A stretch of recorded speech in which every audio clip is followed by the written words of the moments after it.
بسم اللہ الرحمن الرحیم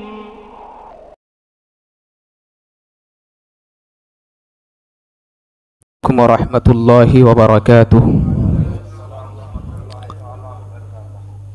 الحمد للہ الذی کفی وسلام علی عباده الذین اصطفی، اما بعد فاعوذ باللہ من الشیطان الرجیم، بسم اللہ الرحمن الرحیم۔ قال الذي عنده علم من الكتاب أنا آتيك به قبل أن يرتد إليك طرفك فلما رآه مستقرا عنده قال هذا من فضل ربي صدق الله العلي العظيم۔ بارگاہ رسالت مآب صلی اللہ تعالی علیہ وسلم میں ایک مرتبہ جھوم جھوم کر درود سلام کا نذرانہ پیش کریں۔ اللہم صلی علی سیدنا شفیعنا نبینا و مولانا محمد طب القلوب و دوائها و عافیت الابدان و شفائها و نور الابصار و ضیائها و علی آلہ و صحبہ دائما ابدا ابدا سرمدا سرمدا صلی اللہ تعالی علیہ وسلم۔ میں نے جس آیت کریمہ کی تلاوت کا شرف حاصل کیا ہے، آج میں انشاءاللہ تعالی مختصر وقت میں اس آیت مقدسہ کے ماتحت جو باتیں ہیں اس پر روشنی ڈالوں گا، اور دوسری چند آیتیں ہیں جن کی تفسیر میں بیان کروں گا۔ اللہ تبارک و تعالیٰ کی بارگاہ میں دعا کرتا ہوں کہ پروردگار عالم مجھے اور آپ کو حق سننے اور حق بولنے کی توفیق عطا فرمائے۔ محترم حضرات، اللہ رب العزت نے انسان کو اشرف المخلوقات بنایا۔ ساری مخلوقوں میں سب سے عظیم درجہ پروردگار عالم نے انسانوں کو عطا فرمایا ہے۔ ہر طرح کی نعمتیں عطا فرمائی، اور اتنی نعمتیں عطا فرمائی کہ انسان ان نعمتوں کو شمار نہیں کر سکتا۔ خود میرا رب ارشاد فرماتا ہے وَإِن تَعُدُّوا نِعْمَةَ اللَّهِ لَا تُحْصُوهَا۔ اگر تم اللہ تبارک و تعالیٰ کی نعمتوں کو شمار کرنا چاہو تو شمار نہیں کر سکتے۔ لیکن اگر آپ تاریخ اسلام پر نگاہ ڈالیں اور تاریخ اسلام کا مطالعہ کریں تو یہ حقیقت کھل کر کے سامنے آ جاتی ہے کہ پروردگار عالم نے مخلوق کی ہدایت کے لیے انبیاء کرام علیہم السلام کو اس کائنات میں مبعوث فرمایا۔ انبیاء کرام علیہم السلام اپنے اپنے ادوار میں مخلوق کی ہدایت کا فریضہ وہ انجام دیتے رہے، وہ لوگوں کو راہ راست کی جانب گامزن کرتے رہے، ایک خدا کی دعوت دیتے رہے۔ پھر سب سے اخیر میں ہمارے اور آپ کے نبی آقا کائنات علیہ السلام اس کائنات میں تشریف لائے۔ آپ خاتم النبیین ہے، نبوت کا دروازہ نبی کریم صلی اللہ علیہ وسلم تک بند ہو جاتا ہے۔ اس کے بعد پروردگار عالم نے امت کی ہدایت کے لیے، امت کی رہنمائی کے لیے اولیاء کرام اور علماء کرام کو بھیجا، اور قیامت تک بھیجتا رہے گا۔ اب ولی کہتے کسے ہیں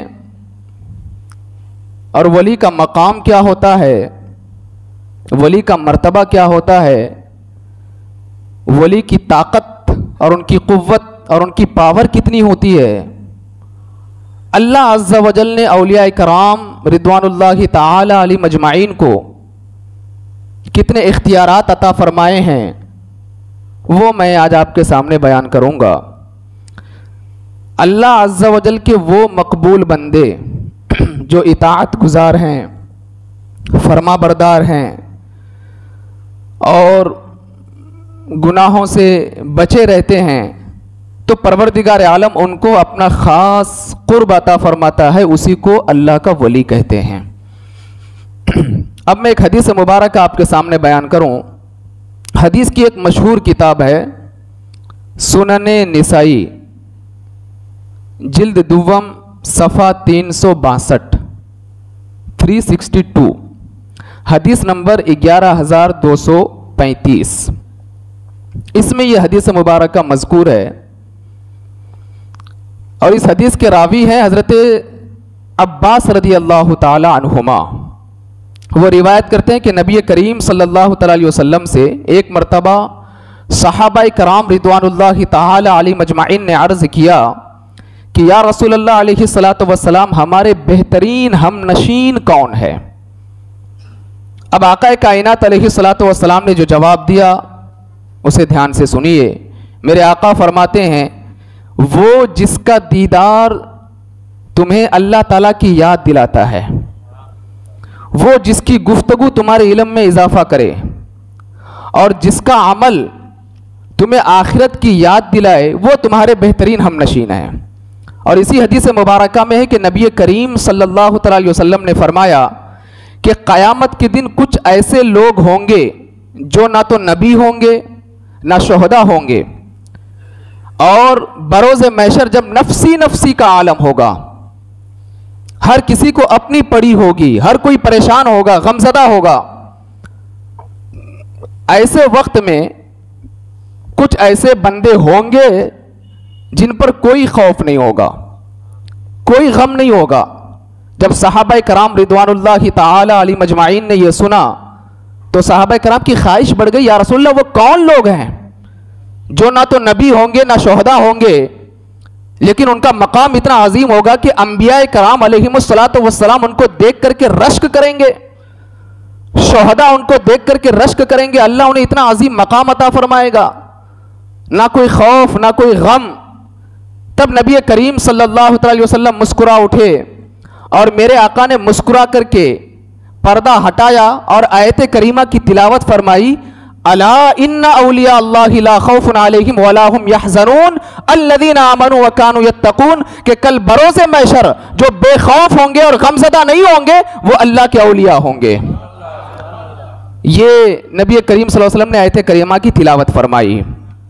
اب میں کلام مقدس کی ایک آیت کے ذریعے سے اولیاء کرام کی فضیلت کو ثابت کروں کہ ان کا مقام کتنا عظیم ہے اور کس قدر وہ تقوی اور طہارت کے پابند ہیں. سورہ مریم 16واں پارہ جا کر کے آپ بھی پڑھ سکتے ہیں، میں آیت کریمہ بھی بتاؤں گا، جا کر کے دیکھ لیں. حضرت سیدنا مریم رضی اللہ تعالی عنہا یہ اللہ کی ولیہ ہے، کیونکہ نبوت اور رسالت یہ اللہ تبارک و تعالیٰ نے صرف مردوں کو عطا فرمایا ہے، کسی عورت کو اللہ نے نبی نہیں بنایا، رسول نہیں بنایا. نبوت اور رسالت اللہ نے خاص فرما دیا مردوں کے لیے. لیکن میں ایک ولی کی اہمیت اور ان کا مقام، ان کا مرتبہ آپ کو بتاؤں کہ حضرت مریم رضی اللہ تعالی عنہ ان کا مکمل واقعہ سورہ مریم میں مذکور ہے. بڑی طہارت اور تقوی کی پابند حضرت مریم رضی اللہ تعالی عنہ، جن کی فضیلت پر اللہ تبارک و تعالیٰ نے ایک سورہ مبارکہ نازل فرما دی، جن کی تقوی اور طہارت کو بیان کیا گیا، جن پر الزامات لگے جواب اللہ تبارک و تعالیٰ نے عطا فرمایا. اپنی دور کی ایک بہترین ولیہ حضرت مریم رضی اللہ تعالی عنہ، حضرت عیسیٰ کی ولادت کے حوالے سے یہ مکمل واقعہ سورہ مریم میں موجود ہے، لیکن میں صرف وہ آیت کریمہ آپ کے سامنے بیان کرنا چاہوں گا اور پڑھوں گا جس میں ولی کی فضیلت واضح ہوتی ہے کہ جب حضرت مریم رضی اللہ تعالی عنہ کے بطن مبارک میں حضرت عیسیٰ جلوہ گر ہوئے اور آپ حاملہ ہو گئی تو ایک کھجور کے درخت کے نیچے جا کر کے حضرت مریم بیٹھ گئی. یہ بھوک لگی اور پیاس لگی حضرت مریم کو، اور وہ موسم ایسا موسم تھا کہ وہ پھلوں والا موسم نہیں تھا. کھجور کا جو درخت تھا اس میں ایک بھی کھجور نہیں تھے کیونکہ وہ پھلوں والا موسم نہیں تھا. حضرت مریم وہاں بیٹھ گئی اور شدت کی بھوک اور پیاس لگی، دل ہی دل میں خواہش کا اظہار کرنے لگی کہ کاش کچھ کھانے کو مل جاتا تو اللہ تبارک و تعالیٰ نے فرمایا، جس کو کلام مجید میں مینشن بھی کیا گیا ہے، میرا رب فرماتا ہے وَحُزِّي إِلَيْكِ بِجِذْعِ النَّخْلَةِ تُسَاقِطْ عَلَيْكِ رُطَبًا جَنِيًّا فَكُلِي وَاشْرَبِي وَقَرِّي عَيْنًا۔ اللہ تبارک و تعالیٰ نے اس دور کی ولیہ حضرت مریم سے فرمایا، اے مریم اگرچہ پھلوں کا موسم نہیں ہے لیکن تجھے بھوک لگی ہے، تو میری ولیہ ہے، اس درخت کو ہلا، یہ کھجور کا درخت ہے۔ جب حضرت مریم نے کھجور کی ٹہنی کو ہلانا شروع کیا، تساقط علیک رطبا جنیا، تو پکے پکے کھجور اس درخت سے گرنے لگے، اور پھر اللہ تبارک و تعالیٰ نے حضرت مریم کے قدموں کے نیچے ایک نہر کو جاری فرما کر کے کلام مجید میں بیان فرمایا، فَكُلِي وَاشْرَبِي وَقَرِّي عَيْنًا، اے مریم اب تو کھا اور پانی پی اور اپنی آنکھوں کو ٹھنڈی کر لے۔ یہ ولیوں کی فضیلت ہے کہ جب ولیوں کو بھوک لگ جائے، جب اللہ کی کسی نیک بندی یا بندی بھوک محسوس کرے تو ولی کہتے اسے ہیں کہ اللہ تبارک و تعالی جن کی قدم کی برکتوں سے نہریں جاری فرما دے اور بغیر موسم کے جنہیں پھل عطا فرمایا۔ مقدس کی 16ویں پارے کی آیت کریمہ، اور بھی اس میں بے شمار باتیں ہیں لیکن میں نے صرف ایک آیت آپ کے سامنے بیان کی۔ اب آ جائے 15ویں پارے میں، سورہ کہف۔ آپ میں سے ہر کوئی جانتا ہے کہ 15ویں پارے میں سورہ کہف ہے۔ آدھے پارے کے بعد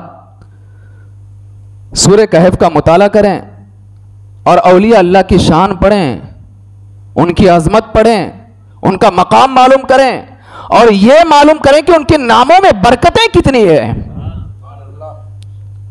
سورہ مریم میں جن لوگوں کا تذکرہ ہے، یہ سیدنا عیسیٰ علیہ السلام جب آسمان پر اٹھا لیے گئے، ان کے جانے کے بعد لوگ شرک، کفر اور گناہوں میں مبتلا ہونے لگے، تو کچھ اللہ تبارک و تعالیٰ کے خاص بندے تھے، جب انہوں نے یہ دیکھا کہ معاملہ کافی گمبھیر ہے، دقیانوس بادشاہ تھا اس دور کا، اس کی رہنمائی میں لوگ گندے فعل انجام دیتے تھے، برے کام کرتے تھے، شرک و کفر میں مبتلا ہوتے جا رہے تھے، تو ان کو اپنی ایمان کی فکر ستانے لگی، کہیں ایسا نہ ہو کہ ایمان سے ہم کو ہاتھ دھونا پڑے۔ تو یہ چند بندے تھے، یہ وہاں سے اپنی بستی سے نکل گئے۔ اب یہ مکمل واقعہ میں ذکر نہیں کروں گا، میں صرف اختصار کے ساتھ آپ کو بتاؤں۔ یہ ایک غار میں جا کر کے چھپ گئے، جس کو کلام مجید نے بیان کیا ہے۔ وہ کتنے سال چھپے میں نہیں کہہ رہا، یہ کوئی عالم نہیں، یہ حدیث رسول بھی نہیں ہے، یہ فرمان خدا ہے۔ وَلَبِثُوا فِي كَهْفِهِمْ 300 سِنِينَ وَازْدَادُوا 9۔ یہ جو اصحاب کہف ہے، یہ غار میں 309 سال ٹھہرے رہے۔ کتنے سال؟ 309 سال۔ 300 سنین، 300 سال، وزدادو 9، یعنی 309 سال یہ غار میں رہے۔ اب پھر 300 سال کے بعد اللہ تبارک و تعالیٰ نے اپنی قدرت کا اظہار فرمانا تھا، بس اختصار کے ساتھ میں بیان کروں، پھر یہ 300 سال کے بعد یہ غار سے باہر نکلے۔ اب ان کی تعداد کتنی تھی؟ کلام مجید میں میرا رب فرماتا ہے سَيَقُولُونَ ثَلَاثَةٌ رَابِعُهُمْ كَلْبُهُمْ وَيَقُولُونَ خَمْسَةٌ سَادِسُهُمْ كَلْبُهُمْ رَجْمًا بِالْغَيْبِ وَيَقُولُونَ سَبْعَةٌ وَثَامِنُهُمْ كَلْبُهُمْ رَجْمًا بِالْغَيْبِ۔ کلام مجید میں میرا رب فرماتا ہے کہ کچھ لوگ کہیں گے کہ وہ 3 تھے، چوتھا ان کا کتا تھا، وہ 4 تھے، 5واں ان کا کتا تھا، وہ 6 تھے، 6واں ان کا کتا تھا، وہ 7 تھے، 8واں ان کا کتا تھا۔ اب مفسرین کرام نے ان اصحاب کہف کی تعداد نکالی تو وہ ٹوٹل 7 ہیں، جو مفسرین کرام کی ایک رائے ہے، جس میں تفسیر خازن ایک عظیم تفسیر کی کتاب ہے، یہ بہت پہلے کی ہے، 14ویں صدی کے کسی مفسر نے اس تفسیر کو نہیں لکھا۔ انہوں نے فرمایا کہ وہ جو اصحاب کہف تھے ان کی کل تعداد 7 تھی، اور 8واں ان کا کتا تھا، جن کا نام اللہ تبارک و تعالیٰ نے کلام مجید میں بیان فرمایا، قطمیر۔ اس کتے کا نام بھی کلام مجید میں ذکر ہے۔ اب وہ 7 لوگ جو ایمان کی حفاظت کی خاطر ہجرت کر کے چلے گئے اپنے علاقے سے اور غار میں جا کر کے چھپ گئے، اور جب یہ 309 سال کے بعد واپس آئے اور ان کی تعداد 7 تھی، ان کا نام بھی مفسرین نے بیان فرمایا ہے. وہ اصحاب کہف کے جو 7 لوگ ہیں ان کے نام یہ ہے. پہلے کا جو نام ہے مقسل مینا، اور دوسرا ہے یملیخا، مرتونس، بینونس، ساری نونس، زو نوانس، کشف تتنونس رضی اللہ تعالی عنہم، اور 8واں قطمیر. یہ بنی اسرائیل کے اولیاء ہیں. یہ ٹوٹل کتنے؟ 7 ہیں، 8واں ان کا کتا.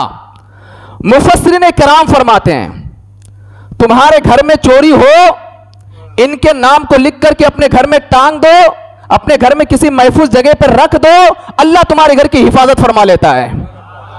اگر کوئی شخص بھاگ کر کے گیا، یہ میں بنی اسرائیل کے اولیاء کی فضیلت بیان کر رہا ہوں، امت محمدیہ کے اولیاء کی فضیلت نہیں. ان کا تو بہت عظیم مقام ہے، ان کی شان ہم بیان ہی نہیں کر سکتے. یہ بنی اسرائیل کے اولیاء کی فضیلت میں بیان کر رہا ہوں. مفسرین فرماتے ہیں اگر کوئی شخص بھاگ کر کے اپنے گھر سے چلا گیا، نہیں مل رہا ہے، یہ اصحاب کہف کے جو 7 حضرات ہیں ان کے نام کی تلاوت کرو، ان کے نام کو پڑھو، اللہ کی بارگاہ میں دعا کرو.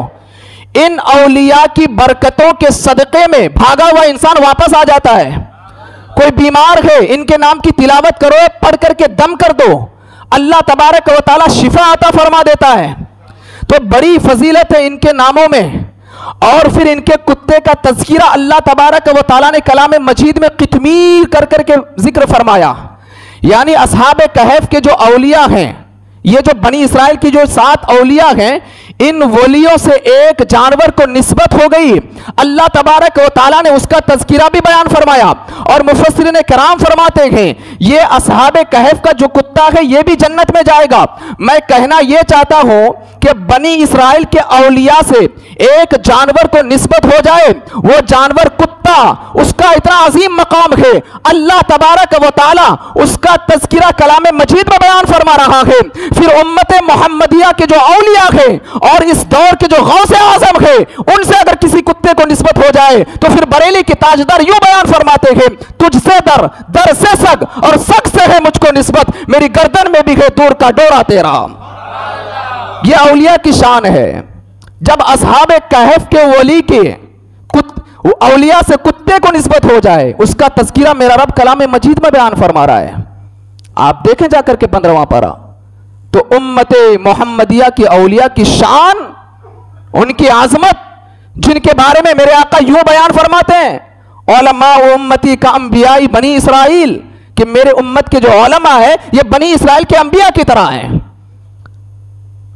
اور میرے آقا فرماتے ہیں العلماء ورثۃ الانبیاء، کہ میرے امت کے جو علماء ہیں انبیاء کے وارثین ہیں. تو جب امت کے علماء اور اولیاء کی یہ شان ہے تو پھر امت محمدیہ کے جو علماء ہے، جو اولیاء ہیں، ان کی عظمت ہم اور آپ بیان نہیں کر سکتے. اب آئیے بڑی تیزی کے ساتھ میں اولیاء کی پاور کو بیان کروں گا کلام مجید کے ذریعے سے. حضرت سیدنا سلیمان علیہ السلام، آپ سورۃ النمل پڑھیں گے تو آپ کو پتا چلے گا کہ اللہ تبارک و تعالیٰ نے ان کو بادشاہت عطا فرمائی تھی. بادشاہت بھی ایسی، یہ صرف انسانوں پر حکمرانی نہیں کرتے تھے، جانوروں پر، درندوں پر، پرندوں پر، کیڑے مکوڑے جو اپنے بلوں میں رہتے تھے ان سے بھی گفتگو کرتے تھے. یہ سورہ نمل میں مکمل ذکر ہے. بلکہ کلام مجید نے بڑے پیارے انداز میں اس کو بیان بھی فرمایا فَتَبَسَّمَ ضَاحِكًا مِّن قَوْلِهَا، کہ ایک مرتبہ حضرت سلیمان اپنے لشکریوں کو لے کر کے نکلے تو چند چونٹیاں آپس میں بات کرنے لگی کہ جلدی جلدی بلوں میں گھس جاؤ، کہیں ایسا نہ ہو کہ سلیمان کے کسی لشکر کے قدم ہمارے اوپر گر جائے اور ہم دب کر کے مر جائیں. حضرت سلیمان نے سن لیا چونٹیوں کی آواز کو، اس لیے اس سورت کا نام سورۃ النمل ہے. اور سن کر کے آپ مسکرانے لگے فَتَبَسَّمَ ضَاحِكًا مِّن قَوْلِهَا. حضرت سلیمان نے چونٹی کی آواز کو سنا اور مسکرانے لگے. جب سلیمان کی قوت سماعت ایسی ہے تو جس سلیمان کو نبوت ملی مصطفیٰ کے صدقے میں، اس مصطفیٰ کی قوت سماعت کا عالم کیا ہوگا. ہم یہاں سے پکارے وہاں وہ سنے، مصطفیٰ کی سماعت پہ لاکھوں سلام. یہ تو حضرت سلیمان ہے. لیکن آؤ میں آپ کو بتاؤں ان کے دور کی ولیوں کی شان کیا ہے، ان کے دور کی اولیاء کی عظمت کیا ہے. ایک مرتبہ حضرت سلیمان اپنے لشکریوں کے ساتھ نکلے جس میں درندے بھی تھے پرندے بھی تھے، اور آپ کی عادت مبارکہ یہ تھی کہ جب آپ واپس آتے تو سب کو دیکھتے کون غیر حاضر ہے. دیکھا ہدہد پرندہ نہیں ہے. کلام مجید میں وَتَفَقَّدَ الطَّيْرَ فَقَالَ مَا لِيَ لَا أَرَى الْهُدْهُدْ، یہ آیت جب میں پڑھتا ہوں تو مجھے بہت مزہ آتا ہے. فَقَالَ مَا لِيَ لَا أَرَى الْهُدْهُدْ، آپ نے دیکھا پرندوں کو، فرمایا کیا بات ہے میں ہدہد کو نہیں دیکھ رہا ہوں؟ ہدہد ایک پرندہ ہے. اور پھر کہا ام کانا من الغائبین، لگتا ہے وہ غیر حاضر ہے. لو عذبنہ عذابا شدیدا، میری اجازت کے بغیر غیر حاضر ہے نا، تو جب وہ آئے گا نا میں اسے سخت سزا دوں گا. او لأذبحنہ، یا میں اسے ذبح کر دوں گا. او لیأتینی بسلطان مبین، ہاں اگر کوئی واضح بات لے کر کے آ جائے جو بات قبول کرنے کے لائق ہے تب تو میں اسے چھوڑ دوں گا. یہ کلام مجید میں. تھوڑی دیر کے بعد فَمَكَثَ غَيْرَ بَعِيدٍ فَقَالَ أَحَطْتُ بِمَا لَمْ تُحِطْ بِهِ وَجِئْتُكَ مِنْ سَبَإٍ بِنَبَإٍ یقین. تھوڑی دیر کے بعد ہدہد پرندہ آیا، اور جب حضرت سلیمان نے جلال کا اظہار فرمایا تو اس نے کہا کہ میں ایک ایسی خبر لے کر کے آیا ہوں، آپ سنیں گے تو آپ کی تعجب کریں گے. بولے کیا خبر ہے؟ اب کلام مجید میں اس کو بیان کیا گیا، انی وجدت امرأۃ تملکہم وأوتیت من کل شیء ولہا عرش عظیم. میں نے ایک عورت کو دیکھا، اسے ہر چیز عطا کی گئی ہے، ایک تخت پر بیٹھ کر کے ہے وہ. میں تو یہی سمجھ رہا تھا کہ آپ بہت بڑے ہیں، لیکن دیکھا میں نے ایک عورت کو، اس کی بھی بہت طاقت ہے. اور پھر پوزیشن اور سچویشن اس کی قوم کی یہ ہے، وجدتها وقومها يسجدون للشمس من دون اللہ. میں نے دیکھا کہ وہ اور اس کی قوم اللہ کے علاوہ سورج کو سجدہ کرتے ہیں. یہ سورہ نمل میں مکمل واقعہ موجود ہے، چونکہ ٹائم بہت کم ہے میں بس اپنی پوائنٹ پہ آؤں. جب حضرت سلیمان نے یہ سب دیکھا، آپ نے پیغام بھیجا کہ اور ایک خط لکھا، اور خط لکھ کر کے جس کو کلام مجید میں بیان کیا گیا، قال انی القی الی کتاب کریم انہ من سلیمان و انہ بسم اللہ الرحمن الرحیم. ایک خط لکھا، اور خط کی شروعات کیسے کی؟ یہ سلیمان کی طرف سے ہے، اللہ کے نام سے شروع جو نہایت مہربان رحم والا. اللہ تعالو علی واتونی مسلمین، تکبر نہیں کرنا، غرور و گھمنڈ نہیں کرنا، فرما برداری کے ساتھ سلیمان کی بارگاہ میں حاضر ہو جاؤ. یہ خط لکھ کر کے حضرت سلیمان نے اس ملک سبا بلقیس کے پاس بھیجا. اور جب اس نے خط کو پڑھا، اس نے اپنے لوگوں سے رعایا سے مشورہ کیا، تو اس کی پورا واقعہ کلام مجید میں موجود ہے. وقت بہت کم ہے، بس میں اختصار کے ساتھ اور تیزی کے ساتھ آپ کو بتاؤں. پورے اپنے رعایا کے ساتھ، وزیروں کے ساتھ مشورہ کر کے کہا کہ کیا کریں. تو ان کی کچھ وزیروں نے کہا کہ ہم بھی پاورفل ہیں، مقابلہ کریں گے. تو اس نے کہا کہ نہیں، کیونکہ میں نے دیکھا ہے کہ کوئی بادشاہ اگر کسی قوم پر حملہ کر دے تو وہ قوم نیست و نابود ہو جاتی ہے، مجھے اس پر کچھ کرنا نہیں، چلو میں کچھ تحفے طائف بھیجتی ہوں. اور اس نے تحفے طائف بھیجا. حضرت سلیمان نے وہ سارے تحفے طائف واپس فرما دیا اور کہا کہ تم آؤ، کہ رب کے علاوہ دوسرے کو سجدہ، تم آؤ. اور حضرت سلیمان نے جب بلقیس کو بلایا، حضرت سلیمان ملک شام میں تھے اور بلقیس ملک یمن میں، لمبا فاصلہ. اب جب بلقیس نے آنے کی تیاری کی، اب حضرت سلیمان فرماتے قال یا ایھا الملأ ایکم یاتینی بعرشھا قبل ان یاتونی مسلمین. آپ نے اپنے لوگوں سے فرمایا کہ اے لوگوں، تم میں سے کون ہے جو بلقیس کے آنے سے پہلے اس کے تخت کو میرے پاس لے کر کے آ جائے. حضرت سلیمان لے کر کے نہیں آئے، کیونکہ ولی کی طاقت سلیمان بتانا چاہتے تھے کہ اللہ جسے ولایت عطا فرما دے اس کی طاقت کا عالم کیا ہوتا ہے. آپ خود لے کر کے نہیں آئے، آپ اپنے لوگوں سے فرما رہے کہ کون ہے جو بلقیس کے آنے سے پہلے اس کے تخت کو میرے پاس اٹھا کر کے لے کر کے آ جائے. اللہ اکبر. قال عفریت من الجن انا آتیک به قبل ان تقوم من مقامک. ایک بڑا طاقتور قوی ہیکل جن نے بولا کہ حضور میں ہوں نا، آپ بیٹھے ہیں نا، آپ کے کھڑے ہونے سے پہلے میں تخت بلقیس کو لے کر کے آ جاؤں گا. ملک شام سے، ملک یمن سے لے کر کے آنا ملک شام میں، کنٹری الگ الگ، ہزاروں میل دور. آپ کے کھڑے ہونے سے پہلے لے کر کے آ جاؤں گا. حضرت سلیمان کہیں نہیں اور کون ہے جو اس سے جلدی لے کر کے آ جائے. کلام مجید میں میرا رب فرماتا ہے قال الذی عنده علم من الکتاب انا آتیک به قبل ان یغتد الیک طرفک. وہ جن کے پاس کتاب کا علم تھا، جو اس میں اعظم جانتے تھے، حضرت آصف بن برخیہ رضی اللہ تعالی عنہ، یہ حضرت سلیمان کے دور کے ولی ہے، یہ بنی اسرائیل کے ولی ہے، یہ کہتے ہیں کہ پلک جھپکنے سے پہلے میں تخت بلقیس کو لے کر کے آ جاؤں گا. اور لے کر کے آئے. فلما رآہ مستقرا عنده، جب حضرت سلیمان نے پلک کو جھپکا اور کھولا تو تخت بلقیس کو اپنی نگاہوں کے سامنے پایا اور پھر اللہ کی تعریف بیان کی. لیکن میں یہ رک کر کے یہ کہنا چاہوں گا کہ حضرت سلیمان کے دور کے ولی کی جب یہ شان ہے، وہ ہزاروں میل دور الگ ملک سے تخت بلقیس کو پلک جھپکنے سے پہلے لے کر کے آ جائے. آپ اندازہ لگائیے امت محمدیہ کے اولیاء کی شان کا عالم کیا ہوگا. یہ شان اللہ تبارک و تعالیٰ نے جب دیگر امتوں کے ولیوں کو عطا فرمایا ہے تو پھر غوث اعظم کی شان کا عالم کیا ہوگا، خواجہ غریب نواز کی عظمت کا عالم کیا ہوگا، مخدوم سمنہ کی شان کا عالم کیا ہوگا، مخدوم ماہمی کی شان کا عالم کیا ہوگا. یہ اولیاء کی شان کو تسلیم کرنی چاہیے، کیونکہ اولیاء کو ولایت ہم اور آپ نہیں عطا کرتے، اللہ عطا فرماتا ہے. اور میرا رب ہے جسے چاہے عزت عطا کرے، جسے چاہے ذلت عطا کرے. وَتُعِزُّ مَن تَشَاءُ وَتُذِلُّ مَن تَشَاءُ بِيَدِكَ الْخَيْرُ إِنَّكَ عَلَى كُلِّ شَيْءٍ قَدِيرٌ. عزت بھی اللہ عطا فرماتا ہے، ذلت بھی میرے رب کی طرف سے ہے، اور ہر چیز میرے رب کے دستے قدرت میں ہے. اللہ اپنے اولیاء کو بہت مقام عطا فرماتا ہے.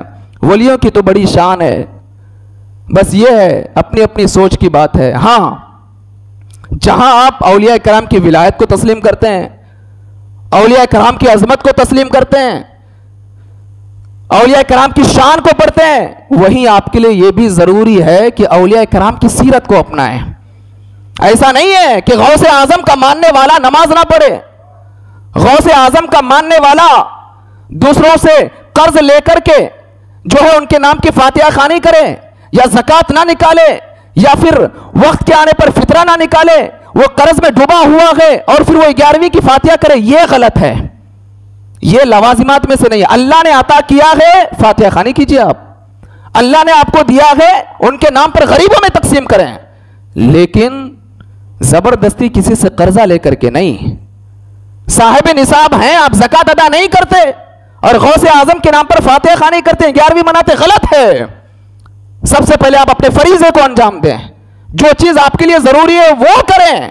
اس کے بعد اگر اللہ نے آپ کو عطا کیا ہے، ان کے نام پر غریبوں میں کپڑے تقسیم کریں، غریبوں کو کھانا کھلائیں، اور اس سے پہلے ان کی سیرت کو پڑھیں، ان کی اسوہ حسنہ کو پڑھیں، ان کی طرح زندگی گزارنے کی کوشش کریں. اور بھی بے شمار باتیں ہیں، پھر کبھی وقت ملا تو انشاءاللہ اولیاء کی شان اور ان کی عظمت پر گفتگو ہوگی.